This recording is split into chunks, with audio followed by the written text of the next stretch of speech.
Soyez remerciés de votre fidélité au programme de RTI2. Nous sommes sur On garde le contact. Madame, Messieurs, l'émission est en direct et elle est interactive. On parle de la maladie à virus Ebola depuis 6 semaines. Madame, Messieurs, c'est l'actualité en Afrique de l'Ouest et même sur le plan international.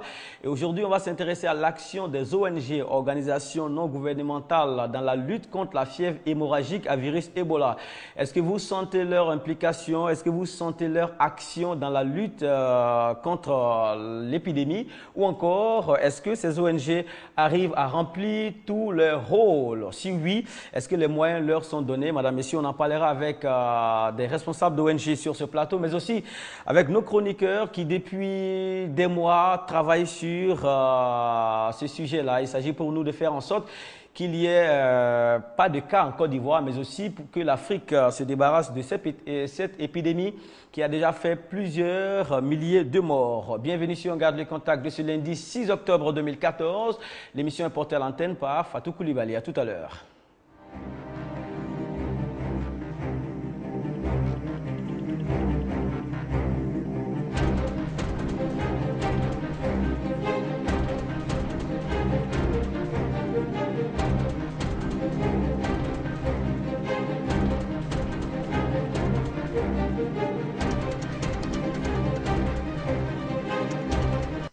Garde le contact. Lundi, maladie à virus Ebola en Afrique. Sentez-vous une réelle implication des ONG? Selon moi, les ONG ne s'impliquent pas suffisamment.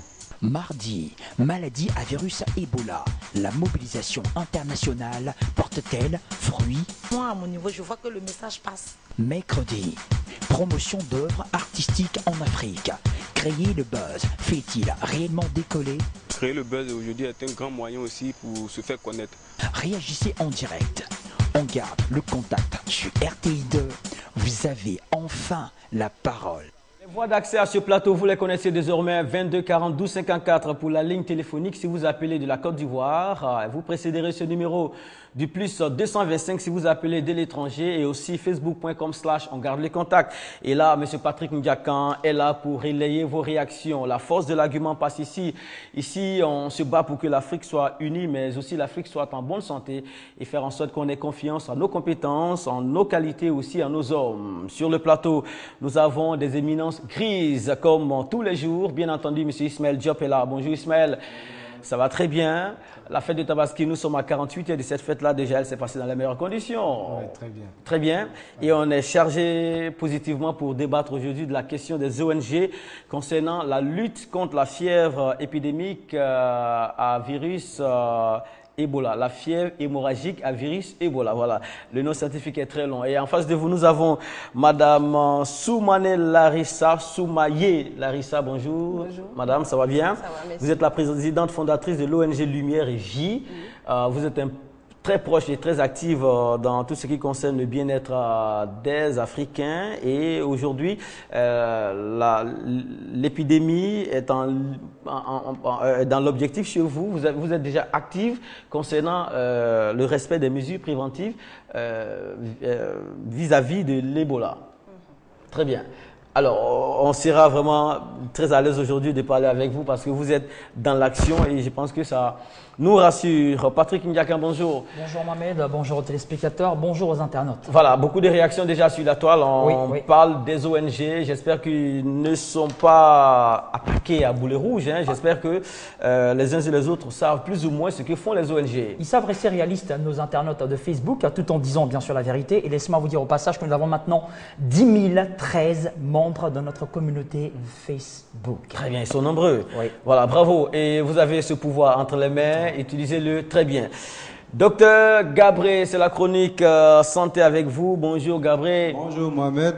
Voilà, et cette semaine-là, vous serez encore en première ligne parce que nous parlons toujours d'épidémie et surtout du virus Ebola. Oui. Mais avant cela, vous nous parlerez du diabète Iatrogène. voilà, qui est lié. Il y a l'hydrémie. Voilà, qui est lié à l'hydrémie. Ça, c'est vraiment technique. Vous pouvez nous rendre ça plus pour en simple. dire deux mots, il faut dire que le diabète iatrogène, diabète, tout le monde le connaît, le diabète. Iatrogène, c'est deux mots, iatros qui veut dire médecin en grec et génos qui veut dire naissance en grec. Donc, c'est un diabète qui va, disons, découler du traitement qu'on applique à celui qui va montrer des signes de diabète, c'est-à-dire de montée de glucose. Lié à l'hydrémie, parce que l'hydrémie, c'est la concentration, c'est le taux de l'eau dans l'organisme. Il faut te rappeler que quand un homme pèse 100 kg, 60 kg, c'est de l'eau. Et quand on prend un litre de sang, qui fait 1000 millilitres, 900 millilitres, c'est-à-dire 90%, plus de 90%, c'est de l'eau. Donc l'eau a un rôle éminemment primordial dans, disons, la fonction organique, dans, disons, la santé. Très bien, on passera à la démonstration expérimentale. Alors, vous avez un plateau. Oui, j'ai un plateau avec deux verres. Je vous ai pris à témoin. Dans l'un, j'ai mis 5 carreaux de sucre. Dans l'autre, j'ai mis 5 carreaux de sucre. Ici, il y a du café, le café Dino naturellement. Et là, le verre est rempli. Là, le verre n'est pas rempli. C'est une solution. Exactement. Nous avons la même quantité de sucre. La même quantité de sucre. Mais la quantité de l'eau est différente. Là, nous avons le verre qui est pratiquement plein. Et là, nous avons le verre qui est, disons, à moitié. Donc, quelqu'un va goûter. C'est moins de la moitié. C'est moins de la moitié. Diop. Quelqu'un va goûter, Diop va goûter. Et il nous dira si, effectivement, quelle est la solution la plus sucrée. Et à partir de là, nous allons faire un petit commentaire. Alors là... Il aime le café chaud. Hein, en plus, il adore le café Dino. Voilà. Diop, qu'est-ce que tu as dit? Là, entre les deux. C'est la petite quantité. Bon, c'est la petite quantité qui est sucrée, qui est plus sucrée. Oui, naturellement. Naturellement. Ouais. Alors donc, c'est exactement le même cas qui se passe dans l'organisme de l'homme. Le sang est composé à 90% d'eau. Et donc, quand la quantité de sucre, logiquement, doit être la même, ce qu'on appelle la glycémie, le glucose. Il faut dire que quand on donne la glycémie, c'est-à-dire le taux de sucre dans le sang, c'est la masse sur le volume, c'est-à-dire le poids du glucose dilué dans 1 litre de sang qui est un volume. Donc, quand là, on prélève du sang et qu'on met dans la machine va montrer un pic de glucose. C'est-à-dire on va arriver à 4 grammes au litre ou 5 grammes au litre. Mais il ne faut pas paniquer. C'est simplement, cela veut dire qu'il y a moins d'eau dans l'organisme. Il n'y a pas suffisamment d'eau telle qu'il devait en avoir dans l'organisme. C'est pour ça que la machine signale qu'il y a une montée du glucose. Mais de vous à moi, Mohamed, on a ces deux solutions.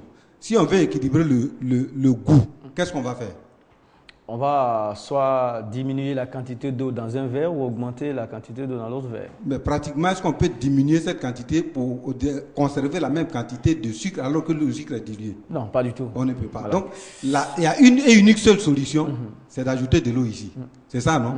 Donc, quand on va à l'hôpital, quand il y a un pic de glycémie, on dira il faut réhydrater, c'est-à-dire boire de l'eau. Mais, enfin, malheureusement, cette, disons, recommandation, on ne va pas aller au bout. C'est-à-dire on en fait ça sur quelques jours et cette méthode est remplacée par un médicament. De vous à moi. Quel que soit le médicament qu'on mette dans cette solution, est-ce que ça peut équilibrer le goût? Ça ne peut pas. C'est compliqué. Voilà. Donc naturellement, parce que naturellement, on dit la glycémie c'est une constante physiologique, c'est-à-dire que scientifiquement, il est démontré que la glycémie ne peut être régulée que par l'organe lui-même. Et les moyens que l'organisme utilise, c'est l'insuline qui est produite par le pancréas, les corticosurrénales qui sont produits, les corticoïdes sont produits par des glandes qu'on appelle les corticosurrénales, l'adrénaline qui est produite par ce qu'on appelle les médullosurrénales, il y a l'ACTH, la STH qui sont produits par l'antéhypophyse et la thyroxine qui est produite par la thyroïde. Toutes ces hormones-là jouent le même rôle, exactement le même rôle que, disons, l'insuline. Donc, quand on détecte un pic de glycémie et qu'on donne l'insuline, malheureusement, on ne règle pas le problème, puisqu'on aurait dû intervenir sur l'ensemble des hormones qui interviennent. On ne les a pas en pharmacie, donc ça n'intervient pas. Alors, d'où la solution pour nous qui faisons la nature, qui faisons la symbiose dans la nature, c'est de conseiller de boire de l'eau régulièrement. C'est pour entretenir ce qu'on appelle l'hydrémie. Il ne faut pas attendre d'avoir soif avant de boire. Quand on a soif, c'est déjà une maladie, ce qu'on appelle l'hypohydrémie. Et quand l'hypohydrémie est constante, c'est-à-dire elle est répétée, l'organisme va accuser un recul fonctionnel, puisque l'organisme s'habitue à tout. Il va s'habituer à cette quantité moindre de l'eau, et beaucoup plus tard, on constatera qu'on a des troubles fonctionnels, on va aller à l'hôpital, on va constater que la glycémie est montée. Non, il ne faut pas avoir peur quand la glycémie monte. Par des méthodes naturelles, en buvant de l'eau, en mangeant des fruits, en mangeant des légumes, en surveillant son alimentation, on réussit en une semaine, je dis bien en une semaine, à baisser le taux de glycémie dans, disons, les taux, disons, acceptés par l'Organisation mondiale de la santé. Merci beaucoup. Des solutions naturelles à appliquer à la lutte contre le diabète. Merci beaucoup, Dr Gabriel. Merci, Mohamed. Rendez-vous mercredi. Mercredi, on sera ensemble. Et là, on espère que vous travaillez aussi d'arrache-pied pour les mesures préventives concernant la fièvre hémorragique à virus Ebola. Je vous répondrai mercredi. Voilà. On espère qu'on aura de bons résultats. Merci beaucoup. Vous êtes sur On garde les contacts, portés à l'antenne par Fatou Koulibaly. Les chroniqueurs sont avec nous. Aujourd'hui, on parle du rôle des ONG, l'implication des organisations non gouvernementales dans la lutte contre cette fièvre hémorragique à virus Ebola. Voilà, beaucoup de communication, beaucoup d'actions. Mais les ONG, est-ce qu'elles bougent? Est-ce que les volontaires également bougent? Autour de vous, vous aurez l'occasion de nous faire savoir cela en nous appelant 22 42 54. Aussi, si vous avez des questions, elle sera là. Elle est déjà en plateau, Madame Soumane Larissa. Elle a déjà effectué quelques actions. Elle nous dira aussi s'il y a des problèmes à leur niveau pour permettre aux populations d'être à l'abri de cette épidémie-là. Diop, on va commencer les brèves. Le temps pour nous de présenter Seydina qui est sur ce plateau. Bonjour Seydina. Bonjour Mohamed. Merci, vous êtes à la place du docteur. C'est dire que vous allez nous guérir aujourd'hui, Seydina. Je suis un docteur en africanisme. D'accord. Les remèdes, on les attend. Hein. On entend un travail là-dessus. D'accord, à tout à l'heure. Ouais.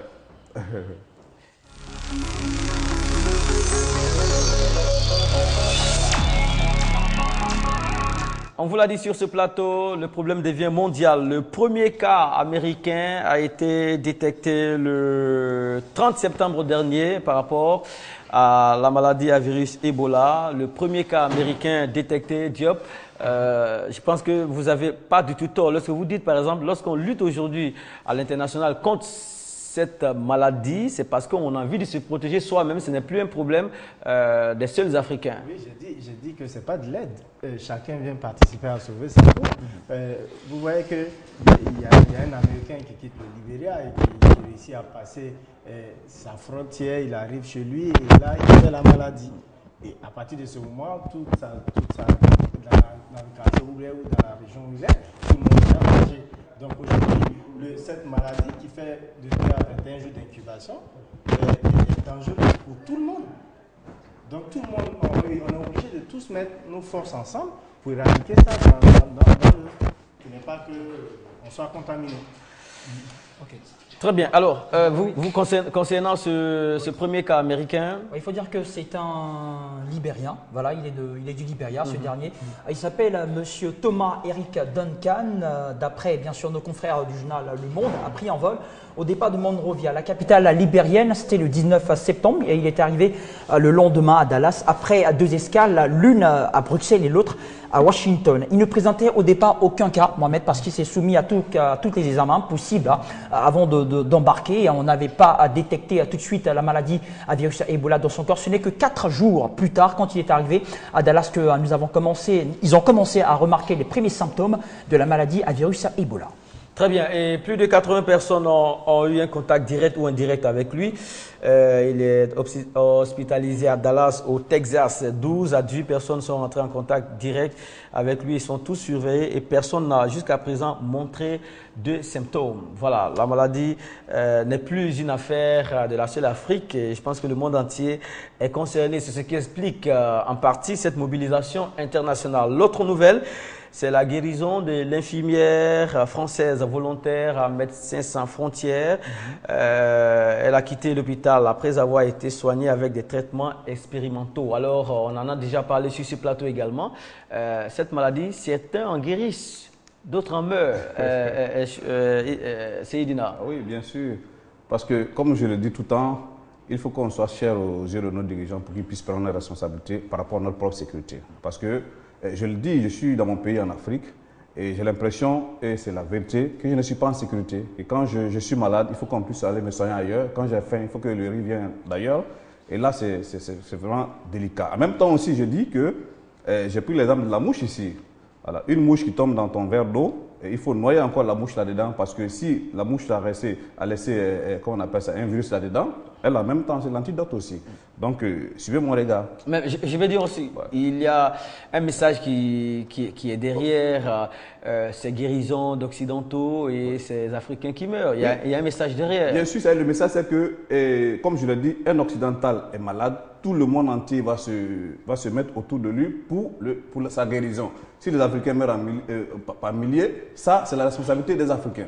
C'est ce que ça doit nous taper dans l'esprit pour qu'on puisse se réveiller, pour que nos dirigeants puissent se réveiller. Parce que cette maladie vient de démontrer par A plus B qu'il y a des insuffisances dans nos États. Ça, c'est clair. Il y a des insuffisances dans nos États sur le plan sanitaire, sur le plan sécuritaire, sur plusieurs plans. Donc, il faut que nos États se mettent au travail pour pouvoir lutter pour notre bien-être. Oui, mais ça bouge déjà. Ça a donné des idées à pas mal de présidents lorsqu'on les écoute ces derniers jours, la fermeture des frontières et aussi, je vais dire, l'isolement. Ça a créé un choc à l'intérieur de ces États-là, au point que c'est maintenant que le génie se déploie. Justement, j'ai suivi le président guinéen dans sa conférence de presse en direct, qui a repris les mêmes choses que nous disons ici depuis plus d'une année, qu'il faut que le développement de l'Afrique est endogène. Et que j'ai ici dit que nous ne devons pas prendre Ebola ne doit pas être une fatalité pour nous. Ça doit nous permettre maintenant de prendre notre destin en main. Donc, il a décidé. Comme il y a des fermetures de frontières, le Sénégal a fermé ses frontières avec la Guinée. Or, les Guinéens exportent, comment on appelle ça, la tomate, les pommes de terre au Sénégal.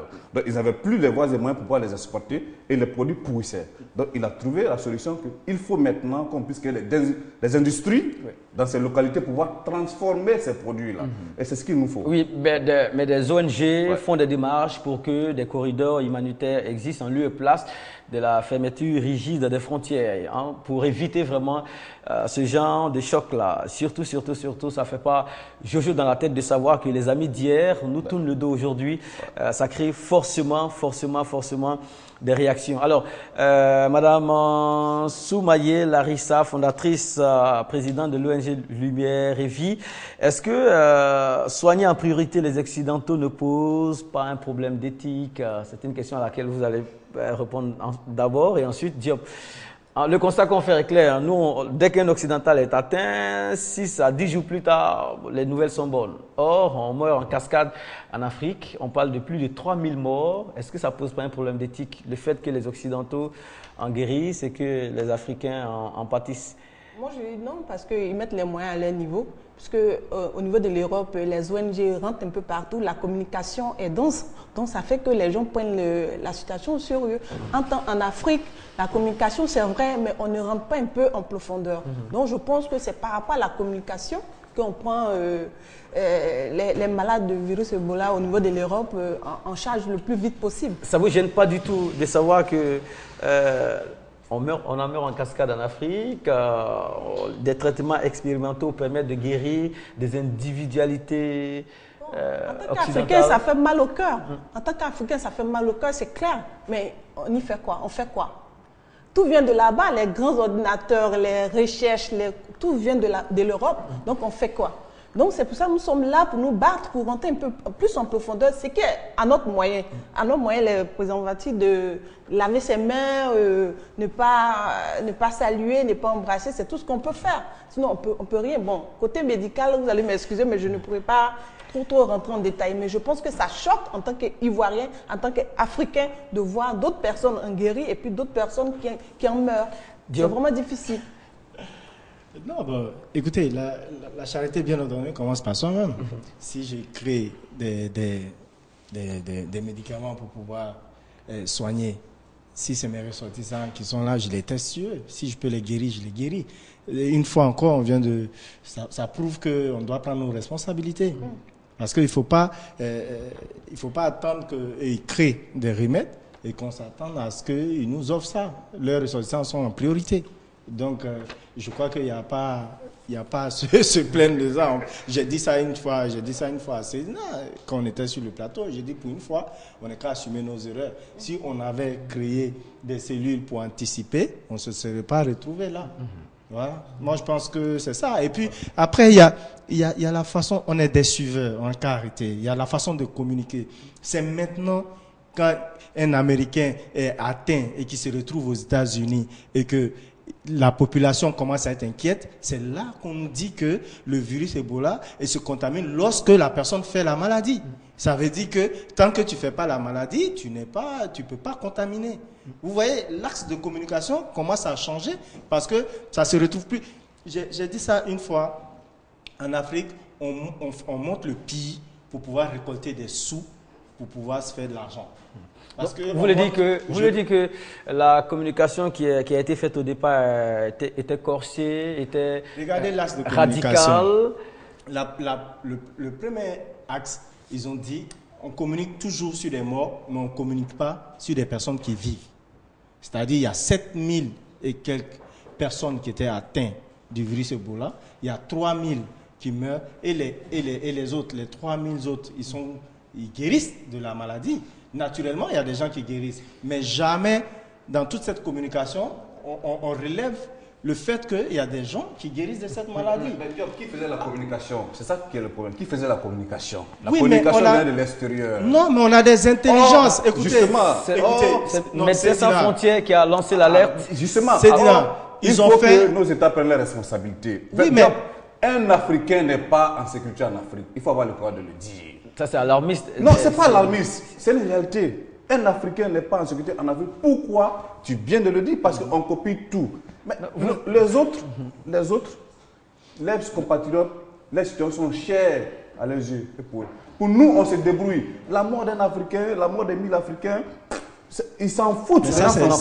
Non. Écoutez, je partage c'est pourquoi... Non, Mohamed. Je ne partage pas ça parce que... Le fait de voiler les mots, souvent, il faut taper dans l'esprit des gens pour qu'on puisse décanter certaines situations. Mais c'est ce qui déplore. On a notre responsabilité dans l'histoire. C'est de ça qu'ils sont en train de parler. Nos responsabilités. Médecins sans frontières, quand ils se sont engagés sur la lutte, ils ont communiqué pour alerter l'opinion internationale. Et nous alerter aussi. Parce que ce n'est pas parce que nos États ne savaient pas que ça existait, cette maladie. Ils ont su parce que ça se passe dans leur pays. Mais ils ont voulu se préparer, peut-être, je ne les accuse pas, ils ont voulu se préparer à confiner la maladie. Ça n'a pas marché. Ils ont été alertés. Mais qu'est-ce que nous on fait en retour? Par exemple, nous qui? Nous les Africains. Justement. Les Africains ont repris la communication des autres. Il fallait faire des enquêtes. Il fallait... Attends, on est là, on part tout le temps. On fait des comités de crise. On ne fait pas des comités d'anticipation. Et ça, tant qu'on ne le fera pas, on sera toujours surpris. C'est un problème.